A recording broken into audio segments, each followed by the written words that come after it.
The journey of aircraft carriers. The U.S. Navy today is characterized by the mammoth-sized aircraft carriers that they field. These carriers dominate the seas around the world. However, this was not always the case. Aircraft carriers earned their reputation by putting everything at stake and being forged by fire. The journey of aircraft carriers began on January 18, 1911, when a push plane took off the USS Pennsylvania to become the first sea-launched plane.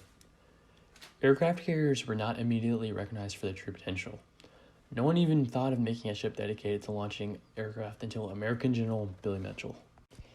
Mitchell predicted after World War I, quote, "The next war would come in the air. Planes would strike at cities and factories and not simply at armies. The air was now the first line of defense. Without air power to shield them, armies and navies would be helpless," end quote. Mitchell fought for an independent branch separate from the Army and Navy. Mitchell was not granted his request, but he was allowed to experiment. On July 21, 1921, Mitchell bombed the captured but obsolete German Ostfriesland. This German submarine was considered to be unsinkable by many. Throughout 1923, Mitchell bombed and sank the mighty battleships USS Alabama, New Jersey, and Virginia. Mitchell was so fervent on producing more planes that he went as far as challenging his superiors within the military. This put Mitchell in a tough spot. He had broken the chain of command for a cause he thought dire.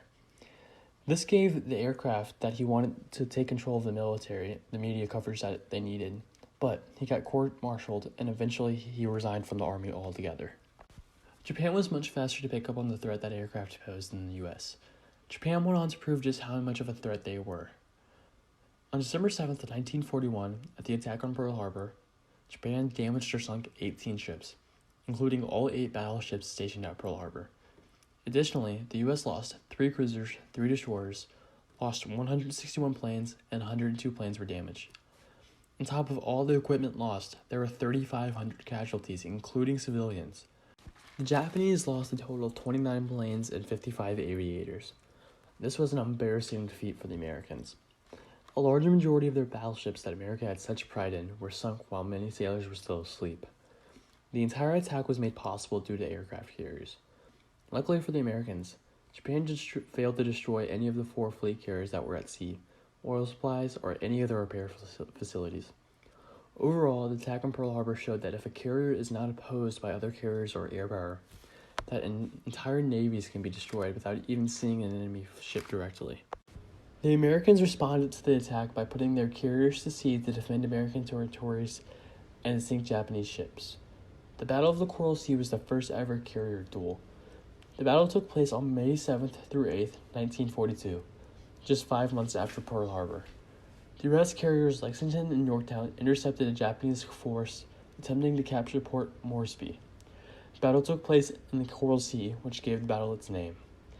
This battle resulted in the sinking of the Japanese carriers Shoho and critically damaged the Shikaku and Zukaku, sending them back to the port for repairs and aircraft replenishment. This battle was vital for the upcoming battle. 2 of the Japanese carriers were now out of action. The Battle of Midway followed the Battle of the Coral Sea on June 4th through 7th, 1942. This battle changed the tide of the war. By the end of the battle, there were a total of 5 fleet carriers sunk.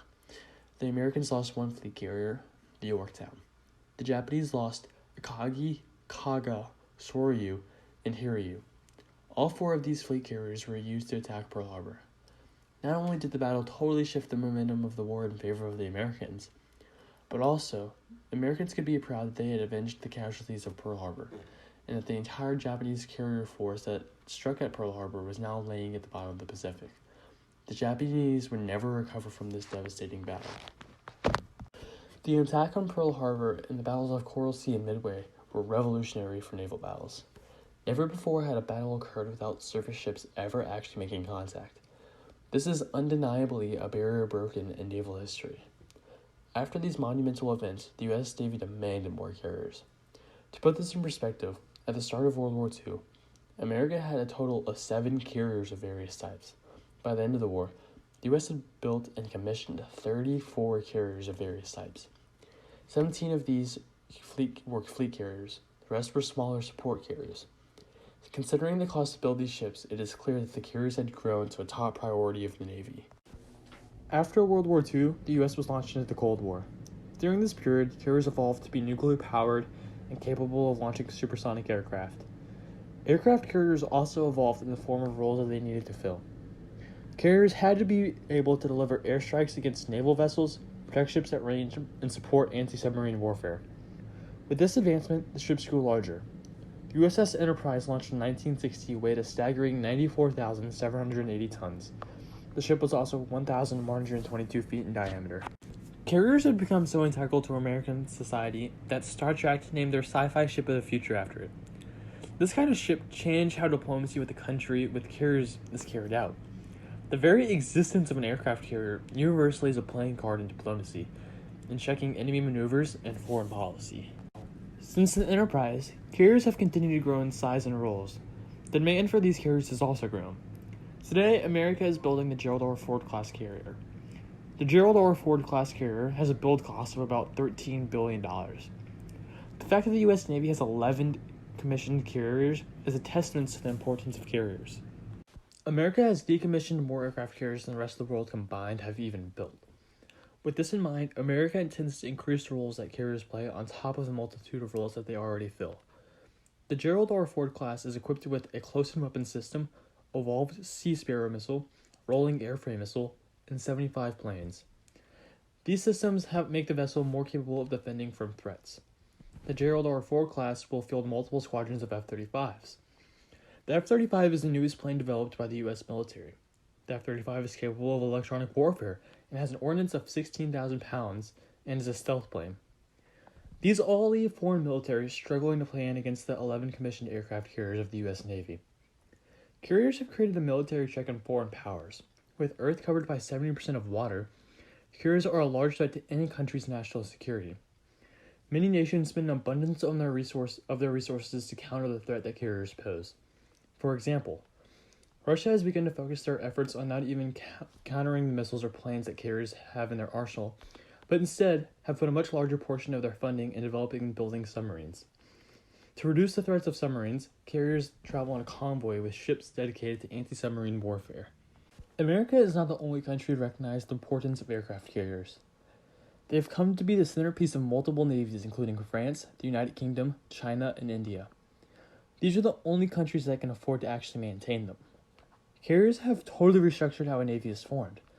Instead of focusing on the size and range of battleships, the meta has changed to how much ordnance and air support can navies call upon.